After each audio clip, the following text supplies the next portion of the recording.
So in the last video, we learned about the three definitions of moles. That a mole is 6.02 times 10 to the 23rd pieces of something.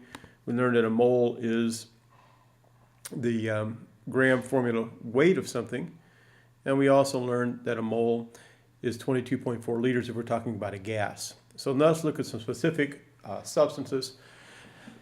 The first being nitrogen. So if you look at nitrogen here, we know the symbol for nitrogen is N. However, nitrogen is part of the Brinkelhoffs. Remember the bromine, iodine, nitrogen, chlorine, hydrogen, oxygen, fluorine. Those guys always occur in pairs when they're by themselves. So nitrogen is not going to exist as N. It's going to exist as N2. All right, so the chemical formula is N2. I should have put that over here. That's where I intended for you to put that, so N2. Okay, a piece of nitrogen. Remember we said mole is 6.02 times 10 to the 23rd pieces, but what is a piece of nitrogen? Well, usually if you have something made of atoms, we call elements. So elements contain one kind of atom.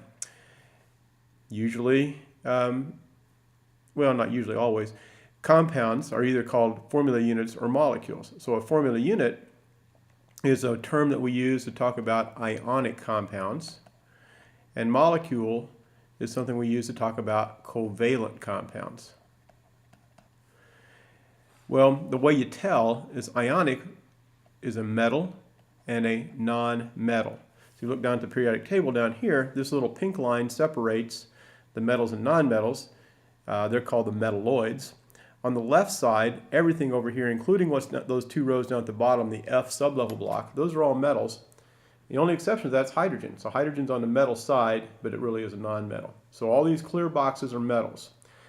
Up above, to the right of this pink line, there's carbon, phosphorus, sulfur. All these guys over here, all non-metals.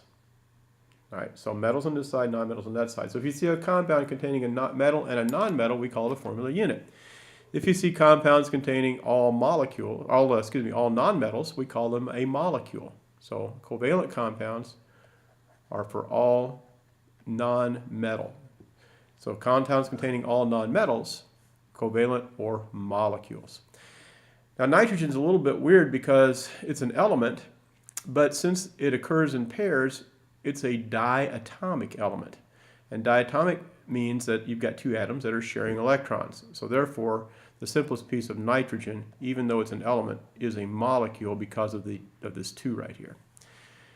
All right, now the number of particles in a mole never changes. So 6.02 times 10 to the 23rd. The mass of the mole is dependent upon its gram formula weight. So you look back down here, nitrogen you see is 14.01. Remember I talked to you about rounding in the last video, so you just leave it at 14. So it's 14, but there are 2 of the atoms of nitrogen. So it's 14 times 2, and that gives you 28, which is the number of grams in a mole. All right, and this, by the way, is molecules. All right, and then liters, since nitrogen's a gas, it's 22.4 liters. Remember that definition only applies to gases. All right, let's go down to the next compound, barium nitride. And make this a little taller so we can see the, oops. We'll do these 3. All right, so barium nitride, maybe I'll do 2. All right, so you have barium is Ba, nitrogen is N.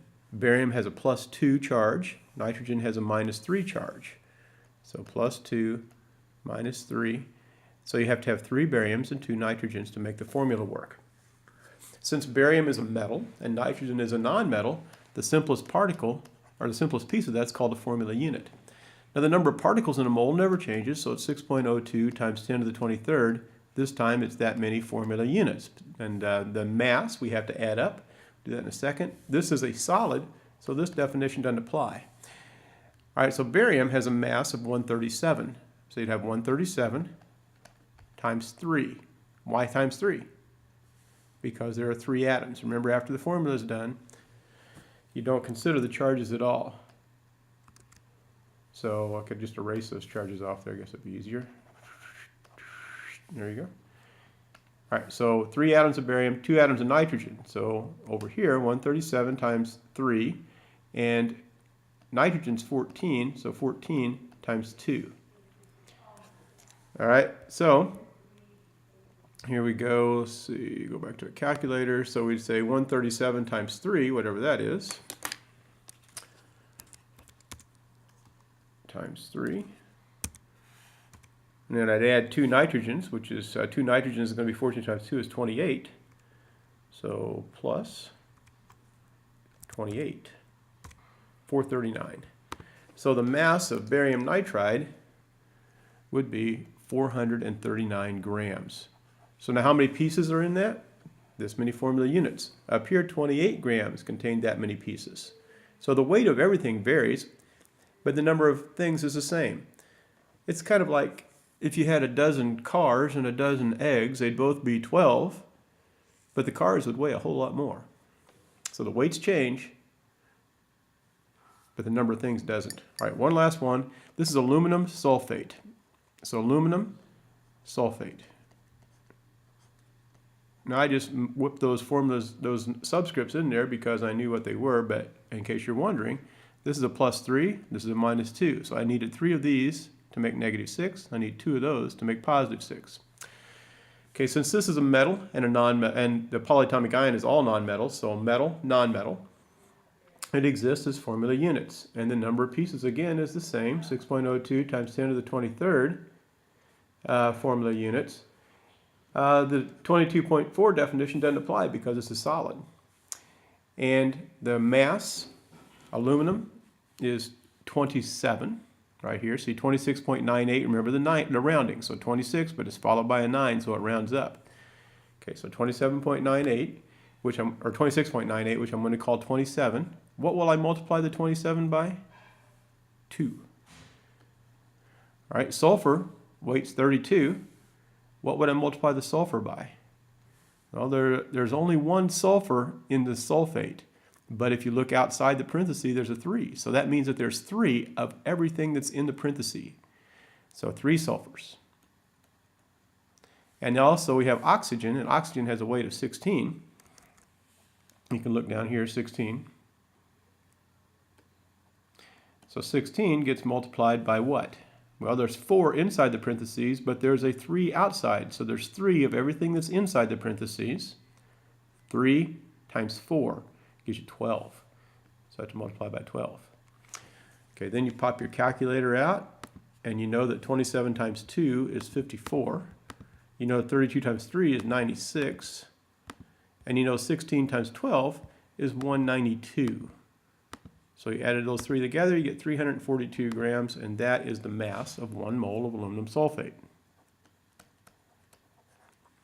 All right, one more. Sulfur trioxide. I was going to skip this one, but we're going to do it. So sulfur trioxide.